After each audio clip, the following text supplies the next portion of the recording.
Do you have any update on Kucherov and how big of a blow was it to lose him early in the game? I do not have an update on Cooch, actually. I thought he was coming back, and then I just, got word he wasn't going to come back. So I don't know. He'll be evaluated probably tonight and tomorrow.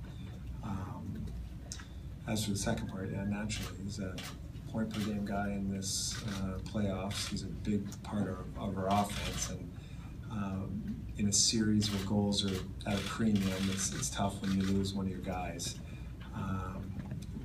In saying that, though, we battled hard, and we got that game tied, and it's unfortunate. We fell one short in the end, but naturally losing a guy like Cooch, you don't want to lose guys like that.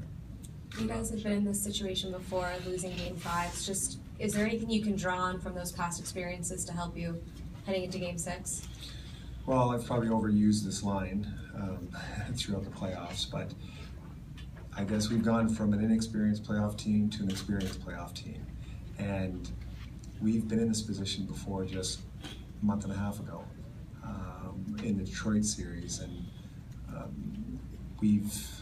this team has found a way, and that's why we are where we are right now. And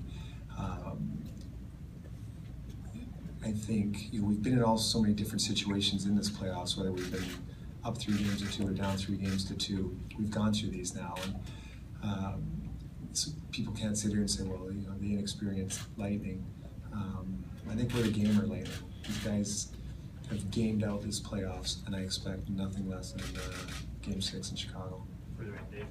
Do you feel like your team tonight was a little bit of a victim of bad luck in terms of Crawford turns the puck over, it goes right to Kucherov, puck doesn't bounce the right way, it misses the net, he gets hurt, and then Bishop, he loses the puck, but it bounces right to Sharp for a goal. Do you feel like that may have been a difference in the game a little bit there? I never really looked at it that way, but saying that, yeah, that does kind of suck. It's when this is 5 one-goal games, and so the margin of error on both teams is minimal. And you look at what happened to Bish and Hetty today, and those 2 guys aren't trying to make that happen. That was just an unfortunate incident, ended up in our net. And I sit and think back to Game 4, and Stammer's got an open net, and somehow it hits Seabrook's stick. It's the old cliche of the game of inches. But we've gotten some of those breaks sometimes before. You just got to make them, and we can't sit here and say, "Oh, poor us." Like, we're the last team that's going to sit there and say that. It's you make your own breaks, and these guys have been gaining games out through this whole playoffs, and I feel bad for them in a sense that I think they've deserved a little bit better than what we're sitting now. But the one thing we're still alive. Like, we're not out. This isn't the press conference to say we're done. And I don't know. I think there's happy days ahead for us. We gotta push through this. Jon, when it came time to settle on a starting goalie, was it difficult to go with Bish? Or? Oh, absolutely not. We're not here without Bish. And as I said, aside from that 1 in a million play that happened, I thought it was outstanding. He gave us every chance to win that game. We got to score more than 1. Jon, did you talk to Bishop or Edmund after the first period just to see their mindset about what happened in the first? No, I'm not a big guy on dwelling on situations like that.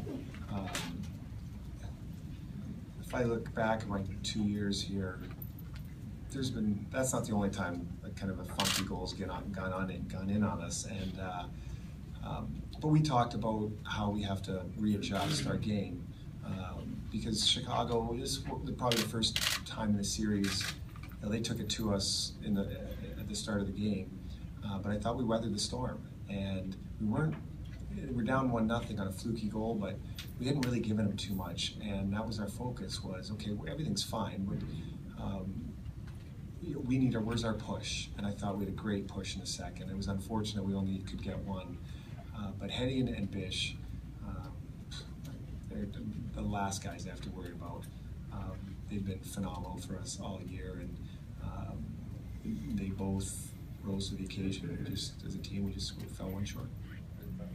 Coop, these last two games, same results, one goal, and yet your team looked the way Chicago looked tonight in Game 4, the way you were clogging the lanes, the way they were checking, keeping the Chicago Blackhawks wide, away from the net, hard chances to score.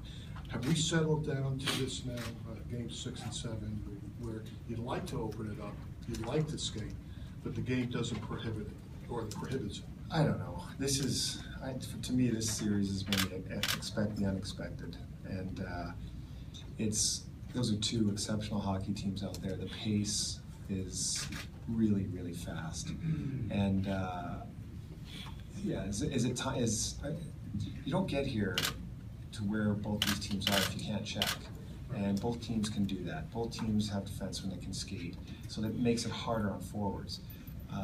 And it's coming down to the team that capitalizes on the break they get, and they capitalize on theirs, and we didn't.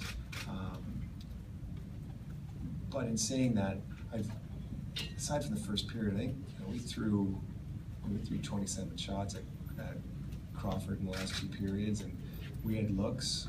It just didn't go in for us tonight, and the only, I guess, problem is this isn't Game 4 in the season where you got 78 more to go. Now we're down to, this is it. Now there's no margin for error. But as I said before, we're still alive. This is not near over.